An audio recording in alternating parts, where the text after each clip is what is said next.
Hey everybody, welcome to MKT353 Sports Marketing. I'm excited to have our next guest speaker join our class.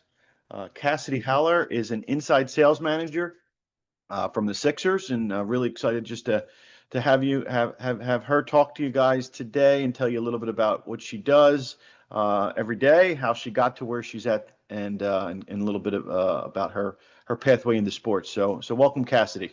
Thank you. Glad to be here. So, Cassidy, why don't you just first start out telling everybody a little bit about yourself, your background, and your role with the Sixers? Yeah, of course. So I went to a very, very small school that probably no one has ever heard of. If you have heard of it, raise your hand. It is called Centenary University. So very tiny school in Hackettstown, New Jersey. And I actually went there for fashion design, and ended up switching my major my junior year to sports management. So went there, wanted to be close to the city. I went there to play basketball. I also played soccer, and wanted to go to a school that had a really good fashion program and also had sports. So, and also was close to New York City. Ended up tearing my ACL for the fourth time, my junior year. So decided to switch my major. I still wanted to be involved in sports. And I found that I was able to still do that without playing sports through a career in sports management. So switched my major to sports management, found out that I could still, do what I love and be around the game of sports without, playing it anymore. Obviously, it wasn't working out for me. So switched my major. From there, I did a lot of networking. That was the biggest thing that really helped me, kind of be where I'm at today. Once I switched my major, my professor at my university told me about sports management and a career fair that they were having at Robert Morris University. So next day, I went to Robert Morris, took the 6-hour drive, and decided to see what sports management was all about. I had no idea like what a career in sports looked like. I didn't know what sales was. I didn't know what you could do, with marketing and social media and partnerships. I honestly was kind of all new to all of it. Once I switched my major again, went to this career fair, made some really, really great connections. And for me, I liked the idea of sales. I know most people on here are probably like, no, sales. Don't worry, I hear it a lot, and it's normal. But I like the idea of sales. I found for me there was a lot of opportunity to grow my career within sales. Um, I say it all the time, but there's kind of ever going promotions within sales. So I've been with the Sixers for 4.5 years and have been promoted every single year with them. And I feel like, being in a career in sales has given me that opportunity to grow my career and to continue to grow my career. And that was really big for me in terms of growth opportunities. So I was also very competitive. As I said, played multiple sports at my college, tore my ACL 4 times, still came back for my senior year to run cross country. So I liked the idea of sales because I can compete, with my teammates. The amount of work I put in, I would get out of it. All those kind of metrics for anybody that's been an athlete or played sports or can relate to that. I really related to that. So, again, switched my major, continued a career in sales. And from that career fair, I actually met my current boss, who's our senior director, who hired me at the time as he was the inside sales manager for the Sixers when I graduated, 3 years later from that conference. So stayed in touch with him, networked with him for 3 years, and was able to land a job in inside sales. So kind of full circle moment that I'm now overseeing our inside sales team with the Sixers. From there, I joined our account executive team, our premium team, and then later transitioned into leadership and now overseeing a team of 8 reps, but looking to bring in 6 more actually in the next 2 weeks. So I'll have a team of 14 who are selling full menu for the Sixers. So season tickets, group tickets, suite rentals, kind of all of those products that we can sell for the 76ers. So that was a lot. Awesome, awesome. So, Cassidy, so I know you started your career, and I'm assuming it was when you were in school, in minor league sports.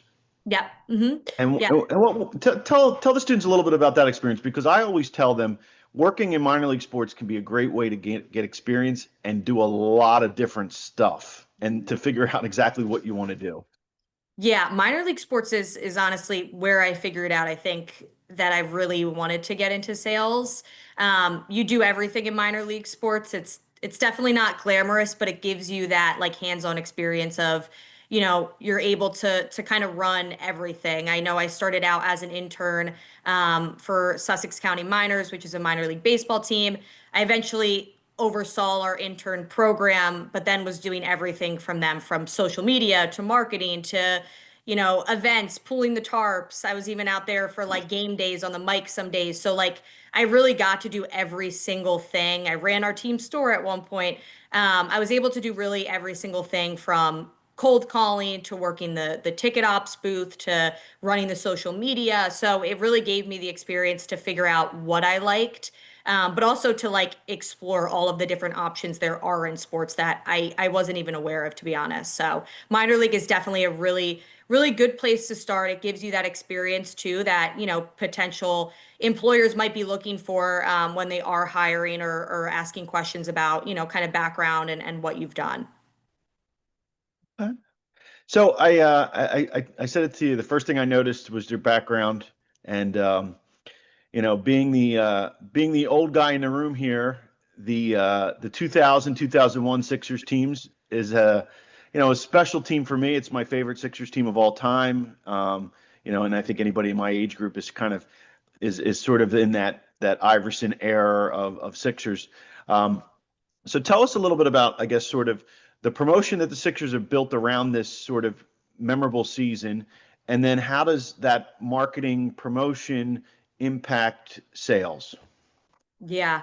It's a great question. As anyone that follows, Sixers basketball or is familiar kind of what's going on, obviously last season was a little bit of a, I guess you could call it fluke for us. A lot of injuries, a lot of setbacks, a lot of disappointment that honestly, we were expected to be very, very good. And that wasn't the case for last season. So I think this season, there's been talks of bringing back the old jerseys for years. And I know, like you said, there's people that have been so excited for it.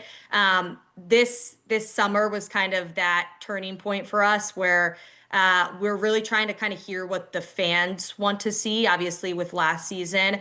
So, in terms of like the marketing we've done, we've worked super closely with marketing, with social to push out, bringing back the black jerseys and bringing that back. So, a lot of work with them throughout the summer of launching those different marketing campaigns to not only drive like season tickets, partial plans, but also just like single games and ways we're going to utilize, single games in the marketplace for that. And also group nights, our big group nights that we're going to have, what nights we're going to be wearing, the black jerseys, being able to drive ticket sales through that has been really helpful through marketing, through social media. I'm sure you guys saw, I think, our social media impression with, releasing this new campaign, I think got over like 25 million views. So it's the most views it's gotten, I think, ever with releasing, the guys wearing the new black jerseys. So it's been super exciting. It's gotten a lot of engagement. As Professor Lutz has said, people are really excited to kind of see these back, and hopefully the team trending in the right direction. And then kind of the second fold to that, we've had to do a lot in terms of making our plans more flexible, not just getting people engaged with, these jerseys coming back, which people are excited for, but what are our plans going to offer now in terms of the flexibility, in terms of, fans have been asking for years about weekend plans, about being more flexible, about, being to exchange tickets. So really being able to hear, our customers, our clients, our season ticket holders, our group leaders out on what they want to see this season in terms of, their membership and being able to customize it more. So I think with the mix of the new jerseys and all the things that we were doing with the memberships and our group tickets and all of that, we're trending in the right direction to have a really successful season coming off of last year. So. Right. Okay. And Cassie, I think you probably know, and I mean, I think I mentioned this in class. I've been a season ticket holder for over 20 years. Yeah. And so, the conversations that, you know, I had with some of my friends who I split my tickets with, with regards to renewals were much different than maybe somebody that didn't have that sort of seniority or tenure with the team. Hmm. So I can share with you why we ended up staying because there was some, because it's look, Sixers and any sports team right now, like Eagles, Phillies, any of the team, it's an expensive product. I mean, to be a season ticket holder, it's expensive. And so what did you hear from season ticket holders in terms of renewals? I'm sure the renewals were at a good rate, but what did you hear from, like, what was kind of the feedback you got from them? Yeah. Well, I'm sure are in terms of before they renewed or after or Well, like what was, yeah, renew it. Like with the decision to renew, I mean, it was a yeah. much different offer than previous years. It was a much different type of campaign, and I think it needed to be that way because of, kind of like you said, it was kind of an unpredictable season that was plagued with injuries and a lot of other things going on. Yeah, yeah. I think from a renewal standpoint, it's really about for our service reps who, again, those are members of our team that take care of all of our full and half season members. So really kind of the relationship building aspect of it in terms of being a service rep. And their main job, again, is to renew those accounts. So they put a lot of effort into during the season, making sure the account is taken care of and they're all set to go. But obviously with last season, I think the majority was unhappy with, I guess you could say, probably the pricing, right? When we had none of our star players out on the court. Obviously prices dropped due to team performance, and that was a big aspect. Injuries in general of you guys know how passionate Philly fans are of, wanting to see, Joel be on the court, the injuries that we had from everybody. So I think this season in terms of our renewals and kind of winning people back, we want a lot of people back just from hearing fans in terms of pricing, in terms of the ability to exchange your tickets this year and us to be able to take care of you. Last year we had like a set 5 to 10 games where you can exchange tickets for if you had a full season. And we were pretty set in that in terms of like, there was no moving around, no changing tiers. This year, I think we're going to have a lot more flexibility with really helping our fans out to keep them on board, and holding some of the events that we'll have in terms of some of the post game, happy hours we're going to put into play, some of the post game free throws after the game that members will be able to attend. We're going to incorporate a lot more events, a lot more gifting, hopefully, this season to, again, accommodate to our season ticket holders and to our fans. And then ultimately, just a lot of, I know we say it, but, we really do have to look at, the Sixers and the roster. And if this is a healthy team, we are one of the best teams, especially with how wide open the Eastern Conference is. With having a hopefully healthy Joel back and having a veteran in PG, but more so the young guys with Tyrese and with VJ, the number 3 draft pick with a lot of excitement there. So a lot of excitement around the young guys and how exciting our team can be this year. But then outside of that, the experience of coming to a game in general, of what that's like, and not just so, what's happening on the court, but what you're getting from either a membership or a group ticket. It really is all about the entertainment side of things as well. So kind of really trickling into that for this season. Yeah, yeah. So I'll tell you why we decided to stay and renew, was our service rep Dylan was fantastic. Was always there, helped us. I mentioned to the students, one of the coolest things I've done since I've been a season ticket holder was I was a season ticket holder of the game this past season and got a basketball. It's in my office here at my house, and it was just awesome. We love the people around us, and we love the usher. Believe it or not, the usher makes our experience, and it sounds so weird to say that, but like the impact that game day staff can have on a fan's experience is I think sometimes underestimated how much really they can impact, good or bad. So anyway, that's why we did it, and we're excited. We're excited for what the season's going to look like.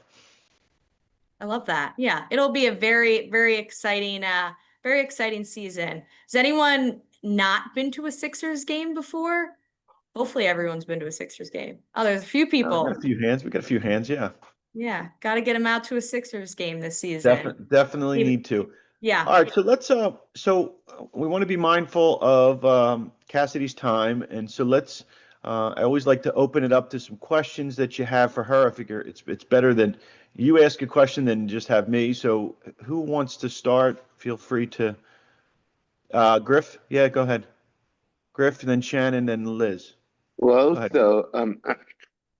so so what is could you explain in more detail what the inside sales role is? Yes, great question. I didn't touch on that too much, so I can do that. So within inside sales, it really is an entry level role. I don't, you don't need sales experience. You learn all of that here through coaching and training and all of that. But the nice thing, it really does give you the foundation of our organization. So pretty much you are selling everything in terms of full season plans, half season plans, partial plans, flex plans, group tickets, and suite rentals. So it is a full menu sales role. Obviously, we're inbound, but we're also heavy outbound reach with calling people. And again, you go through a 2 to 3 week onboarding process before you're calling people or meeting clients at games. We work all of the home games, so you're out there pitching prospects, meeting current clients that you have, and ultimately, selling any product that we can sell from there. Hopefully, we have you promoted within 6 to 12 months. We aren't a contract-based program. I think it's good to know a lot of, sales roles, whether it's in the NBA, the NFL, the MLB, most of them are a contract-based inside sales program. So that means they are like an 8 to 12 month program. After 8 months, your contract is up, or after 12 months. And hopefully you get promoted if they have spots. And then if they don't have spots, your contract's just up with the organization. We are a full-time role. I think we're one of, only 2 other teams within the NBA that doesn't have a contract-based program. So everybody we bring in to the organization as an inside sales rep, we see you growing your career here, which is really, really great. We see you being here for the long term. Hopefully in sales, the most common steps for reps are, those next step sales roles or service roles or activation, partnerships. But, whatever that is, we're kind of figuring out your career, hopefully together. But most of the time, reps on my team are making anywhere from 80 to 120 calls a day. So that's kind of the standard on my team that they're calling in outreach. Yep. All right. Good question, Griff. Liz, and then Shannon. I was just gonna ask, obviously, last season you guys anticipated like the team was projected to be really good, and it didn't end up working out that way. But my question was, what's like the biggest obstacle with, it being the ticket retention kind of being on how the team's going? Like, what's the biggest obstacle you guys have to face in sales to get people to still come to games in like the cold in the winter, maybe when the team's not doing as well? Just talk a little bit about that. Yeah, I think a big thing, and I'll kind of pivot to what we've done just from at the end of the season, having the season we had, especially the end of the year, it was really tough. Going into this season, I think we've had a lot of optimism around the team, just with Joel trending in the right direction, with us getting the number 3 draft pick, with now the jersey release. So ticket sales, I think, have been trending in the right direction. But I will say, like last season, I think the biggest thing for us is what we did is we kind of restructured our group sales department. So group sales is, you guys think of the big alumni nights, the school nights, DECA night. I know this year, I think we're going to have like a St. Joe's, potentially Temple, the schools in the area night, hopefully. But dance nights, all of the performances you see at halftime or before the game, all of our group's sales teams puts those on. So they sell the tickets to it. It can be anywhere from, 10 tickets to 1,000 tickets. So I think leaning into our group sales process more and really kind of focusing on the group experience, because most of the groups, truthfully don't care whether the team wins or loses. They're there to see their kid perform or, be there for the alumni night or whatever it is. We did a Duke alumni night that was really big where, we had McCain come after. So like they're more there for the experience than they are for, what's on the court. So I think leaning into that group experience is going to be something that we'll continue to do, and kind of trending in that direction, if that helps in terms of the ticket sales aspect. Okay, Liz, Shannon? Yeah, I was just gonna ask kind of like what your day to day is like. I know that in sports every day is like very different depending on what's going on. But like what is like an overview of your day? Yeah. So, as I used to be a seller myself, my day was, taking care of my current book of business while also selling new business, because I'd had revenue goals. Mostly everybody on our premium team and our account executive team, which is new sales, sells upward of $1 million. And that's just in season tickets alone. So we don't handle anything with the building, the Xfinity Mobile Arena now. We don't sell contractual suites for them. We don't sell like year lease deals. That's fully in partial plans, season tickets, and group tickets, which is pretty extraordinary. So for me, it was at the time back then, and I'll do now, but outreach to new business, taking care of my current book of business. For now, obviously, it's transitioned from I'm not on the phones anymore. I'm not selling. I'm not meeting clients at the game anymore unless I see old clients. Now so I'm helping my team get to their revenue goals. We have monthly goal, we have yearly goals in place.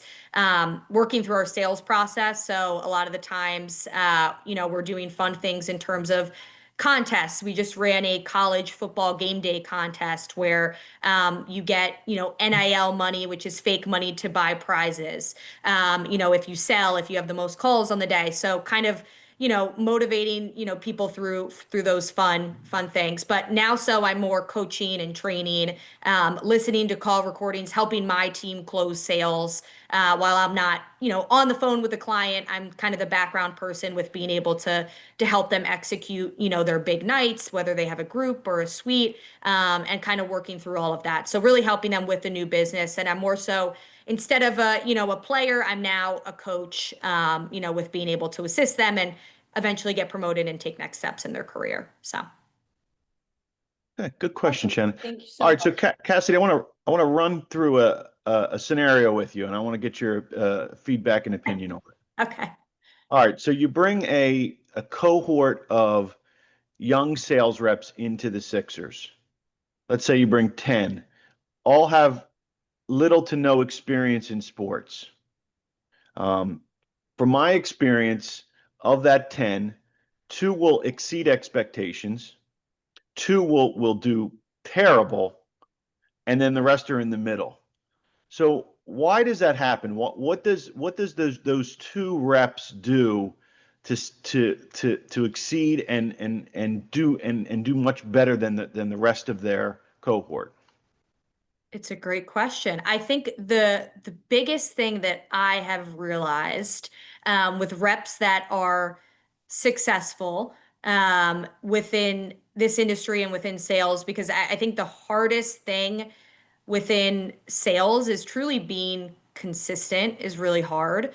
But I also think just mentality in general. I think the reps that are successful, it all kind of comes down to mentality. I can say coachability, competitiveness, which I all think are really important within sales, but ultimately your mentality at the end of the day, is what kind of separates those reps in general. I always say, the team is going to change. As we can see, we could be really, really good. We could have a really terrible season, but unfortunately, our sales goals are going to remain the same for the most part, right? Like we're still going to have really, really big sales goals and expectations to hit. And those that, have the mentality of, I'm going to figure it out. I'm going to find a way to figure it out, whether that's, sending me call recordings, asking for feedback, staying after to close a sale, coming in and meeting with our leadership team or their mentors and asking for, how can I overcome this objection from the sale I'm getting? Or can you walk me through your sales process? The people that have that mentality of I'm gonna figure it out, whether the team's great, whether the team's bad, whether the team's wherever they're at, really, really succeed within this industry. And I do think a lot of it comes down to just like how bad you want it.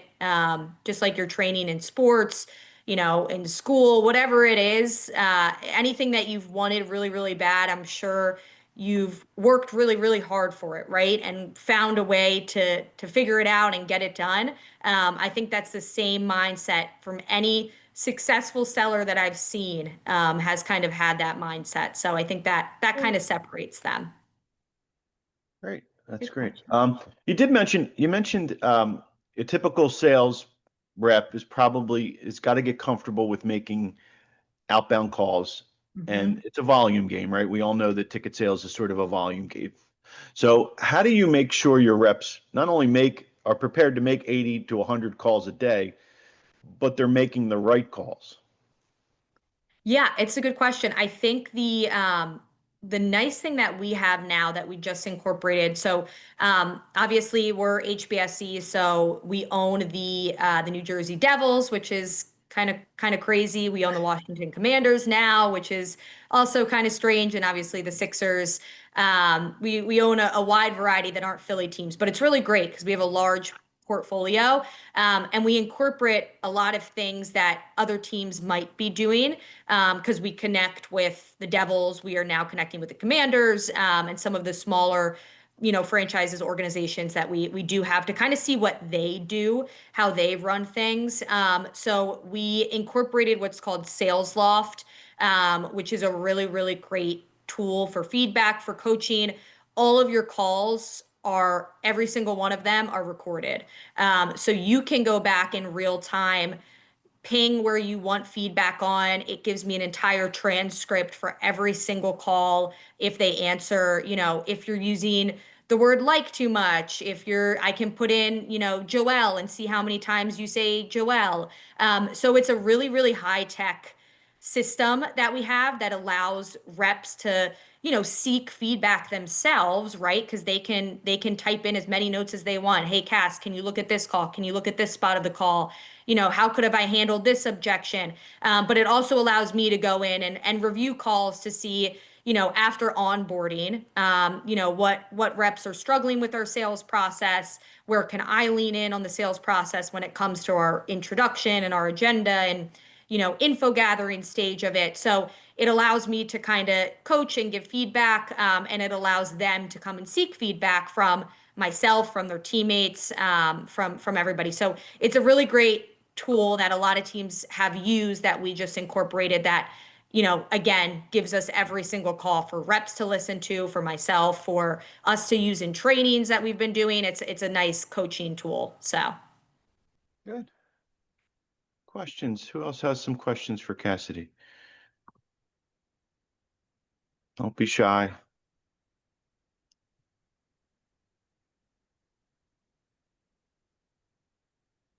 Yeah, Shannon, you got another one? Yeah, is that okay? Of course, of Oh, okay.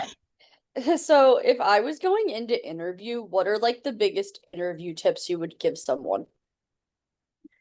it's a great question, as I'm interviewing a lot of people right now. Um, I think the biggest thing is truthfully, I do a quick breeze through a lot of the interviews I do are through people that I've been networking with that I know applied.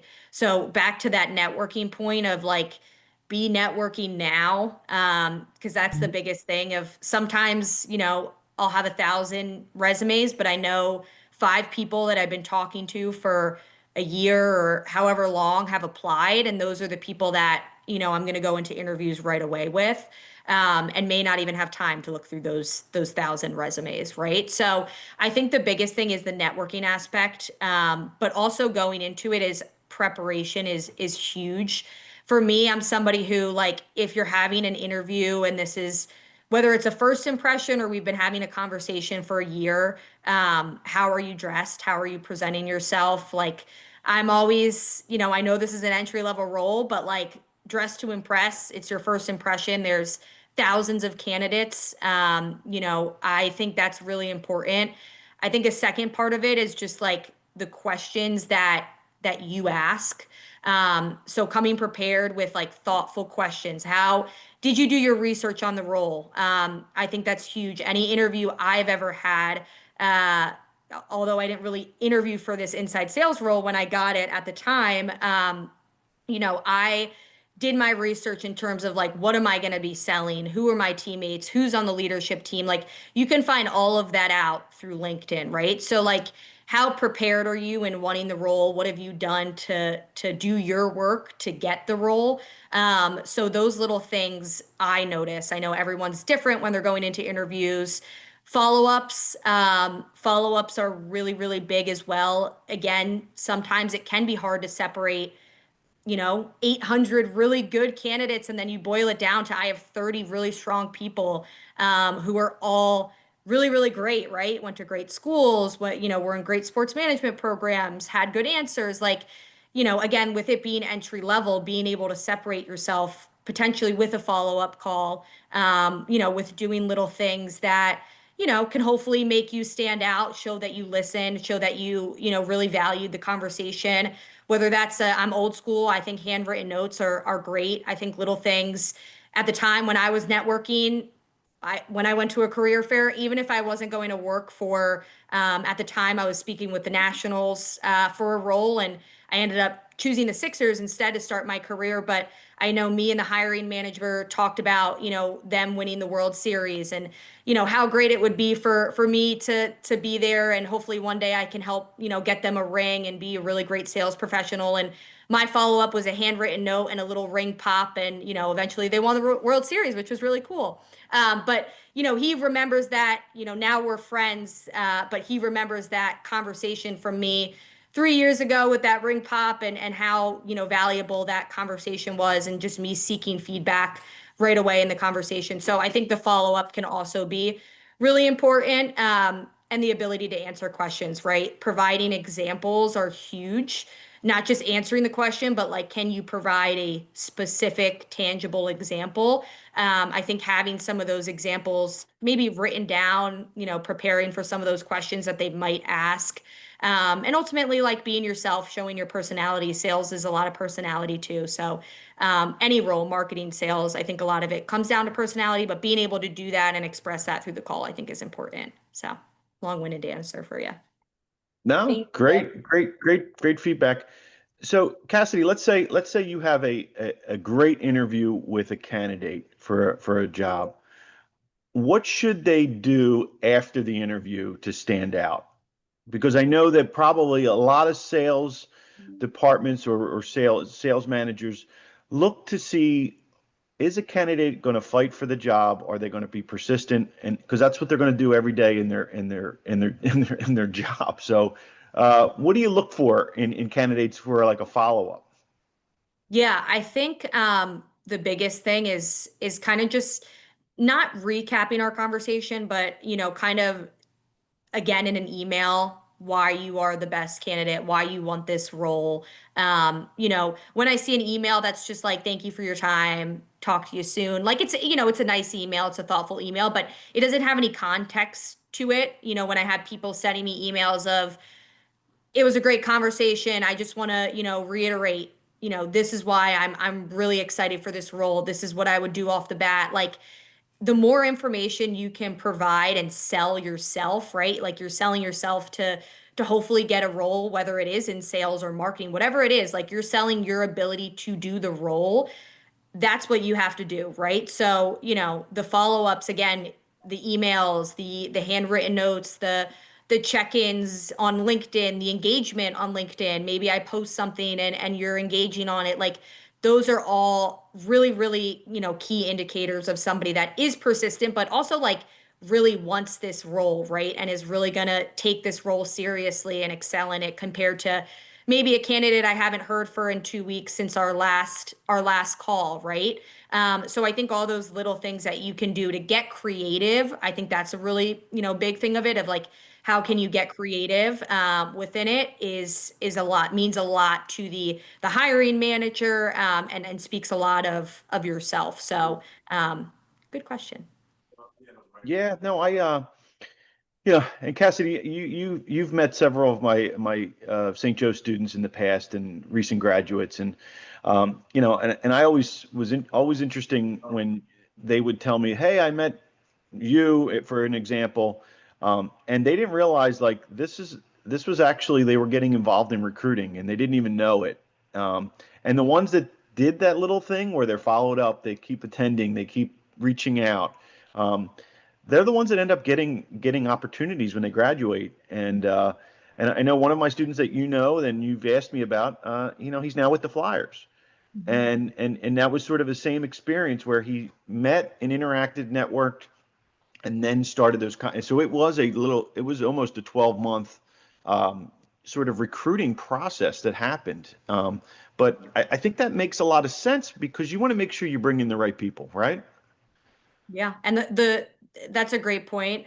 With the prior student, like the sports industry is small. At the time, we actually didn't have any roles to offer this individual. But we are close with the Flyers. We do interact with their hiring managers. Some of us may have even worked with them in the past, and they're now with the Flyers. So same with the Eagles and the Phillies and sports teams. I mean, I have a call every single 2 weeks with the entire NBA and their inside sales department. So that's a great example of, we didn't have roles at the time, but they can reach out and say, hey, I have this candidate, them, they've been in contact with me. And that's a great example of, yeah, we've been after them for a year, but unfortunately we can't hire, or they would be a great fit for us to kind of chime in there, or for them to send us people. So that's a great, sports industry is small.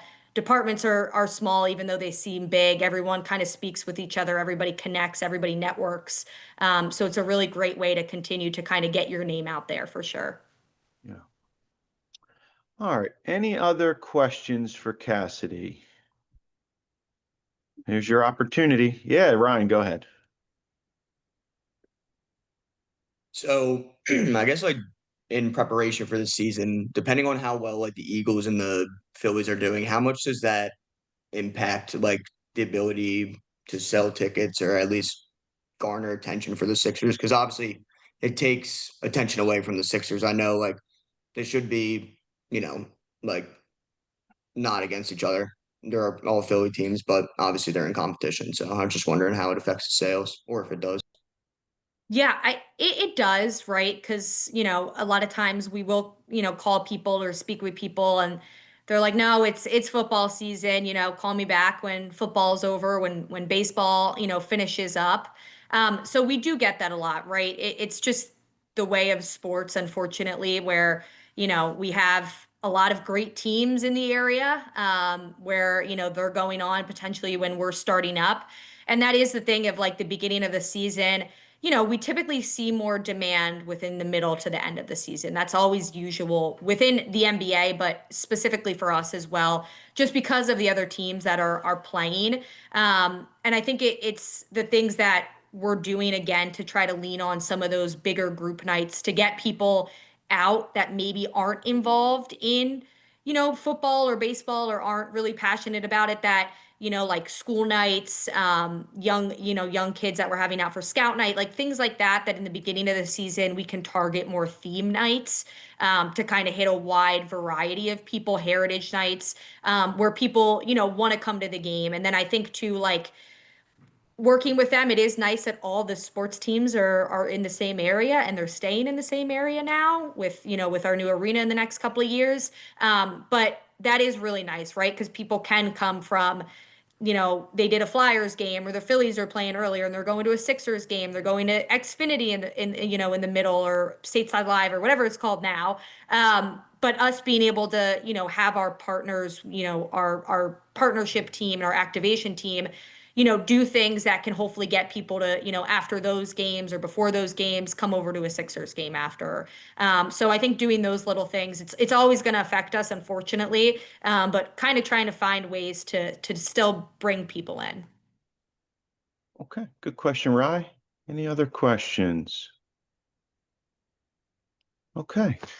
Well, Cassidy, thank you. Thank you so much for joining us. I really appreciate it. I thought you gave a really, really great insight on your role with the Sixers, but also your just sort of pathway into sports. And so thank you very much. If any of the students wanted to follow up with you or get in touch with you, what's the best way to do that? LinkedIn, I'm happy if you want to share my email as well. I am going through a hiring process right now, so getting back, I've been crazy busy with the season starting. So if I don't answer right away, ping me again, I'll answer. But happy to set up, calls on the side, happy to introduce you to potential people within our team, within our organization, if you have interest elsewhere that I can connect you with. LinkedIn or email, again, if you want to pass my email, I'm fine with that. And LinkedIn is great as well. I'm typically get back on LinkedIn really, really quick. So Yeah. Okay. So LinkedIn's probably the best bet, at least initially, to yeah, connect, and then, perfect. and hopefully we're going to hold you to this. We're going to hopefully have a St. Joe's night at the Sixers this year. So Yep, I know we're planning something. So okay, good. Well, we'll bring okay. our group out, and we'll have a fun night out at the Xfinity Mobile Arena. So again, thank you Awesome. so much. Appreciate your time, and Yeah. we'll talk soon. All right. See you guys. Go Sixers.